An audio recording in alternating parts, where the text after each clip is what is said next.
MSN football ടോക്സിലേക്ക് ഏവർക്കും സ്വാഗതം.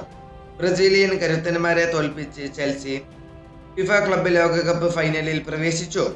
മെത്ലൈഫ് സ്റ്റേഡിയത്തിൽ നടന്ന ക്ലബ്ബ് ലോകകപ്പ് സെമി ഫൈനലിൽ ബ്രസീലിയൻ ടീമായിട്ടുള്ള ഫ്ലുമിനൻസിനെ 2 ഗോളിന് തോൽപ്പിച്ചുകൊണ്ട് ആണ് ചെൽസി ഇപ്പോൾ ഫിഫ ക്ലബ്ബ് വേൾഡ് കപ്പിൻ ഫൈനലിൽ പ്രവേശിച്ചിട്ടുള്ളത്.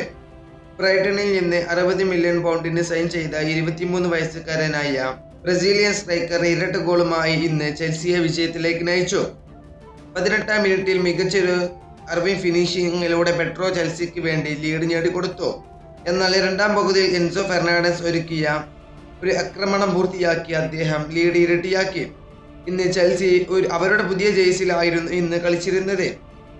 ഇന്ന് സ്റ്റേഡിയത്തിൽ കാണികളെത്തിയത് 70,000-ത്തിലധികം കാണികളായിരുന്നു. ഇന്നത്തെ അദ്ദേഹത്തിന്റെ ഗോളുകൾ ഇന്ന് നിർണായകമായിരുന്നു. ഇന്ന് ചെൽസിക്ക് വേണ്ടി നമുക്കറിയാം, ഈ ഫിഫ ക്ലബ്ബ് വേൾഡ് കപ്പിൽ 32 ടീമുകൾ ഉണ്ടായിരുന്നു.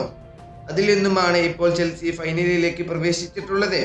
ഇനി അടുത്ത സെമി ഫൈനൽ മത്സരത്തിൽ റയൽ മാഡ്രിഡ് വേഴ്സസ് PSG തമ്മിലായിരിക്കും.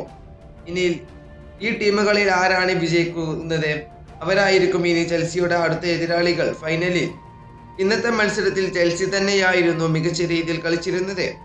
ഇന്ന് ചെൽസി 17 ടോട്ടൽ ഷോട്ടിയപ്പോൾ ഷോട്ട് ഓൺ ടാർഗറ്റിലേക്ക് പോയത് വെറും 5 മാത്രമാണ്. അതുപോലെ തന്നെ ഫ്ലുമിനൻസും ഇന്ന് അത്യാവശ്യം കുഴപ്പമില്ലാത്ത രീതിയിൽ തന്നെ അവരും ഇന്ന് കളിച്ചിരുന്നു. ഫ്ലുമിനൻസ് ഇന്ന് 12 ടോട്ടൽ ഷോട്ടിയപ്പോൾ 3 ഷോട്ട് ഓൺ ടാർഗറ്റിലേക്ക് പന്ത് ഇന്ന് അവർക്ക് എത്തിക്കാൻ കഴിഞ്ഞിട്ടുണ്ട്. നമുക്കറിയാം, ജോഹോ പെഡ്രോ തൻ്റെ പഴയ ക്ലബ്ബായിട്ടുള്ള ഫ്ലുമിനൻസിനെതിരെയാണ് ഇന്ന് 2 ഗോളുകൾ നേടിയിട്ടുള്ളത്. ഈ താരത്തിന് തന്നെയായിരുന്നു ഇന്നത്തെ പ്ലെയർ ഓഫ് ദി മാച്ചും ലഭിച്ചിട്ടുള്ളത്. ഈ താരത്തിന് വെറും 23 വയസ്സ് മാത്രമേ ഈ താരത്തിന് പ്രായമുള്ളൂ.